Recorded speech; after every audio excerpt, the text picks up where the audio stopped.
ನಮಸ್ಕಾರ ವೀಕ್ಷಕರೇ, ನವರಾತ್ರಿ ವಿಶೇಷ ಕಾರ್ಯಕ್ರಮಕ್ಕೆ ನಿಮ್ಮೆಲ್ಲರಿಗೂ ಸ್ವಾಗತ. ನವರಾತ್ರಿಯ 3ನೇ ದಿನದಲ್ಲಿ ನಾವಿದ್ದೀವಿ. ಇವತ್ತು ದುರ್ಗಿಯನ್ನ ಯಾವ ಹೆಸರಿನಲ್ಲಿ ಪೂಜಿಸಲಾಗುತ್ತೆ, ಪೂಜಾ ವಿಧಿವಿಧಾನಗಳೇನು, ಇವೆಲ್ಲವನ್ನ ನಿಮಗೆ ತಿಳಿಸ್ಕೊಡುವಂತಹ ಪ್ರಯತ್ನವನ್ನ ನಾವು ಮಾಡ್ತೀವಿ. ಮತ್ತೊಮ್ಮೆ ಕಾರ್ಯಕ್ರಮಕ್ಕೆ ಸ್ವಾಗತ. ಸರ್ವಮಂಗಲಮಾಂಗಲ್ಯೇ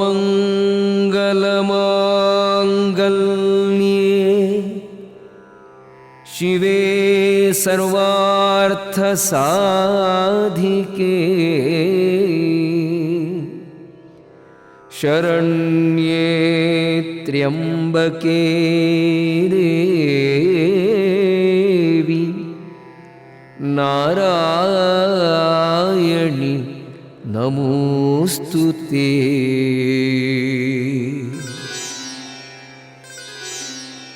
ನವರಾತ್ರಿಯ 3ನೇ ದಿನದ ವಿಶೇಷತೆಯನ್ನ ತಿಳಿಸಿಕೊಡೋದಕ್ಕೆ ಖ್ಯಾತ ಧಾರ್ಮಿಕ ಚಿಂತಕರು ಹಾಗೂ ಜ್ಯೋತಿಷಿಗಳು ಆಗಿರುವಂತಹ ಗೋಪಾಲಕೃಷ್ಣ ಶರ್ಮಾ ಅವರು ನಮ್ಮ ಜೊತೆ ಇದ್ದಾರೆ. ಗುರುಜಿ, ಕಾರ್ಯಕ್ರಮಕ್ಕೆ ಸ್ವಾಗತ. ನಮಸ್ಕಾರಗಳು.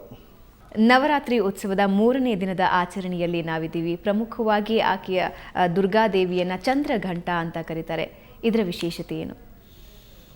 ಖಂಡಿತವಾಗಿ ಈಗ ಚಂದ್ರಘಂಟ ಹೇಳುವಂತಹ 3ನೇ ದಿವಸಕ್ಕೆ ಹೇಳಿರುವುದು. ಪ್ರಥಮಂ ಶೈಲಪುತ್ರೇತೆ, ದ್ವಿತೀಯಂ ಬ್ರಹ್ಮಚಾರಿಣಿ, ತೃತೀಯಂ ಚಂದ್ರಘಂಟೇತಿ, ಕೂಷ್ಮಾಂಡೇತಿ, ಚತುರ್ಥಕಂ ಈ ರೀತಿಯಲ್ಲಿ ಹೇಳಿದ್ದಾರೆ.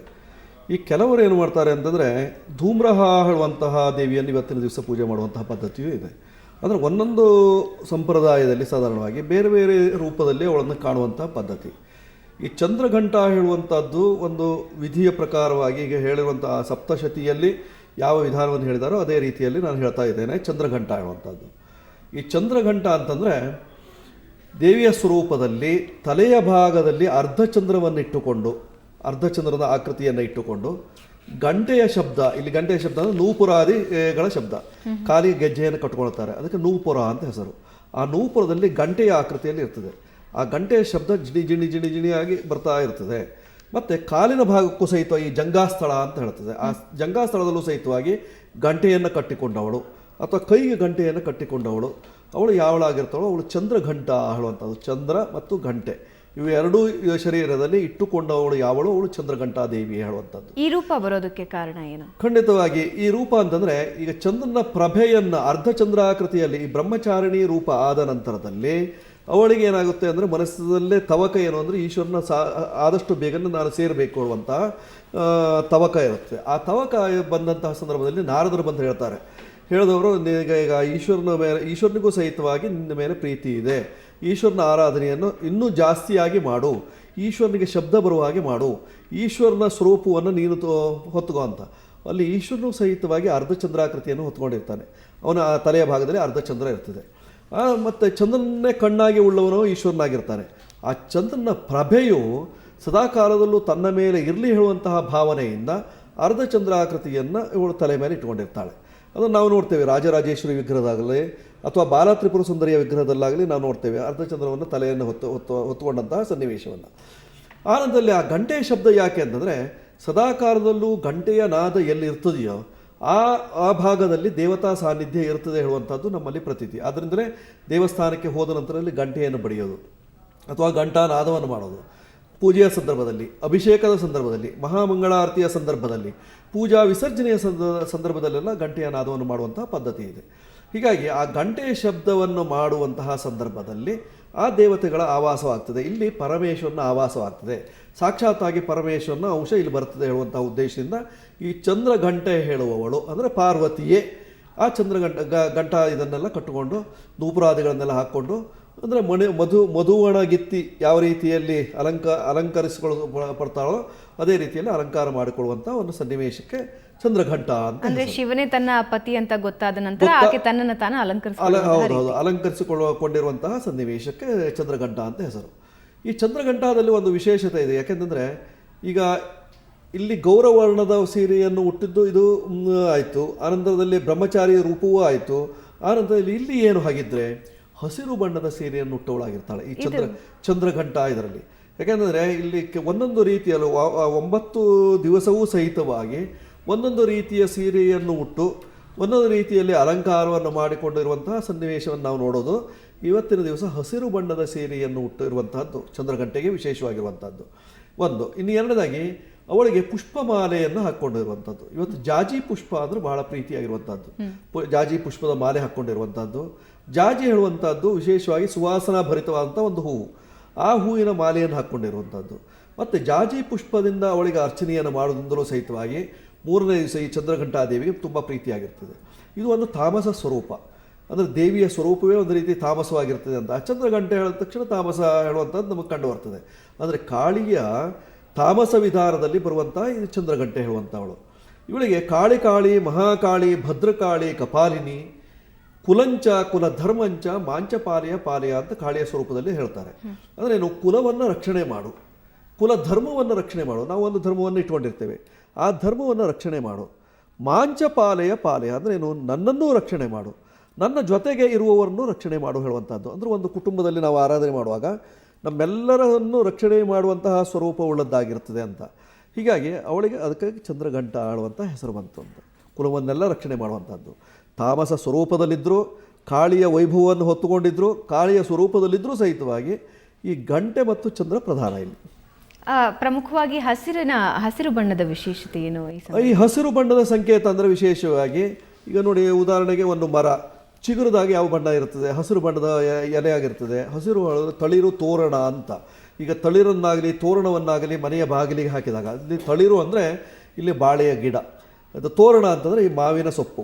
ಅದರಲ್ಲಿ ಏನಾಗಿರ್ತದೆ ಅಂದರೆ ಈ ಆಮ್ಲಜನಕ ಜಾಸ್ತಿ ಉತ್ಪತ್ತಿ ಆಗ್ತದೆ.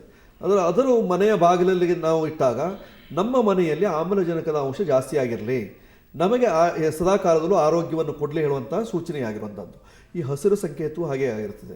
ಅಂದರೆ ಶಾರೀರಿಕವಾಗಿ ಯಾವುದಾದ್ರು ರೋಗ ರುಜಿನಾದಿಗಳು ಇದೆ ಹೇಳಾದರೆ ಅದನ್ನೆಲ್ಲ ಹೋಗಲಾಡಿಸಲಿಕ್ಕಾಗಿ ಹಸಿರನ್ನು ಬಳಸುವಂಥದ್ದು.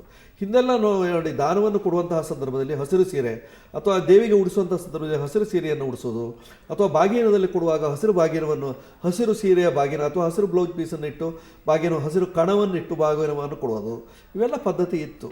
ಈಗ ಅದು ಪದ್ಧತಿ ಸ್ವಲ್ಪ ಬದಲಾವಣೆ ಆಗಿದೆ. ಆಯಾ ಕಾಲಕ್ಕೆ ತಕ್ಕದ್ದಾಗಿ ಪರಿವರ್ತನೆಯೇ ಪ್ರಪಂಚ ಅಂತ. ಪ್ರಪಂಚದಲ್ಲಿ ಪರಿವರ್ತನೆಗಳು ಬೇಕು, ಬೇಡ ಅಂತಲ್ಲ, ಅದು ಆಯಾ ಕಾಲಕ್ಕೆ ತಕ್ಕದ್ದಾಗಿ ನಡೀತಾ ಹೋಗ್ತದೆ.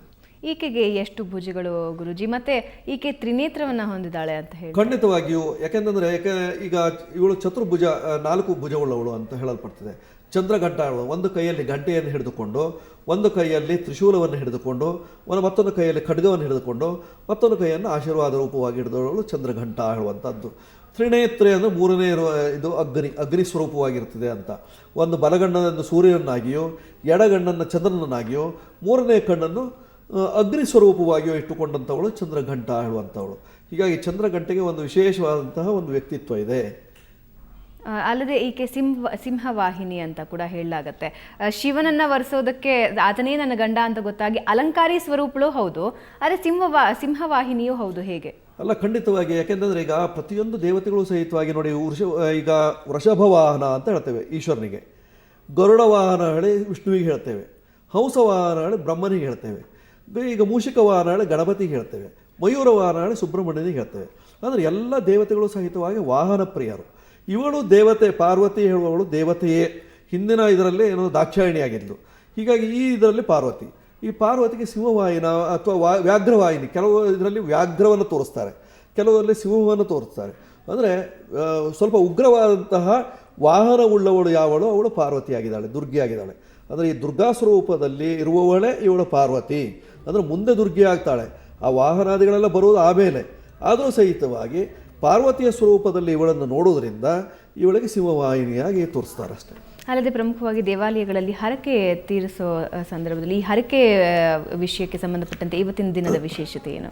ಖಂಡಿತವಾಗಿಯೂ ನೋಡಿ, ತೃತೀಯ ದಿವಸ ಕೆಲವು ದೇವಸ್ಥಾನಗಳಲ್ಲಿ ಗಂಟೆಯನ್ನು ಸಮರ್ಪಣೆ ಮಾಡೋದಿದೆ. ದೇವಿ ದೇವಸ್ಥಾನದಲ್ಲಾಗಲಿ ಅಥವಾ ಗಣಪತಿ ದೇವಸ್ಥಾನದಾಗಲಿ ನಾವು ಈ ಗಣಪತಿ ಅಂತ ಎಲ್ಲ ಕೇಳಿದ್ದೇವೆ. ಈಗ ಯಲ್ಲಾಪುರ ಭಾಗದಲ್ಲಿದೆ ಹೇಳ್ಕತ್ ಹೇಳುವಂಥದ್ದೆಲ್ಲ. ಆದರೆ ಅದೇ ಗಂಟೆಯನ್ನು ಕೊಟ್ಟಾಗ ಅವರಿಗೆ ಭಾಳ ಪ್ರೀತಿಯಾಗಿರುವಂಥದ್ದು ಅಂತ. ಹೀಗಾಗಿ ಗಂಟೆಯನ್ನು ಸಮರ್ಪಣೆ ಇವತ್ತಿನ ದಿವಸ ತೃತೀಯ ದಿವಸವಾದ್ದರಿಂದ ಗಂಟೆಯನ್ನು ಸಮರ್ಪಣೆ ಮಾಡೋದು ದೇವರಿಗೆ. ಆ ಗಂಟೆಯನ್ನು ಕಟ್ಟುವುದು ಯಾರು? ಬಾಲಗ್ರಹಾದಿ ಪೀಡಿತರು, ಅಂದರೆ ಮಕ್ಕಳಿಗೆ ಕಟ್ಟೋದು ವಿಶೇಷವಾಗಿರುವಂಥದ್ದು. ಬಾಲಗ್ರಹ ಹೇಳುವಂಥ ಒಂದು ರೋಗಾದಿಗಳು ಬರುವಂಥದ್ದಿದೆ ಮಕ್ಕಳಿಗೆ.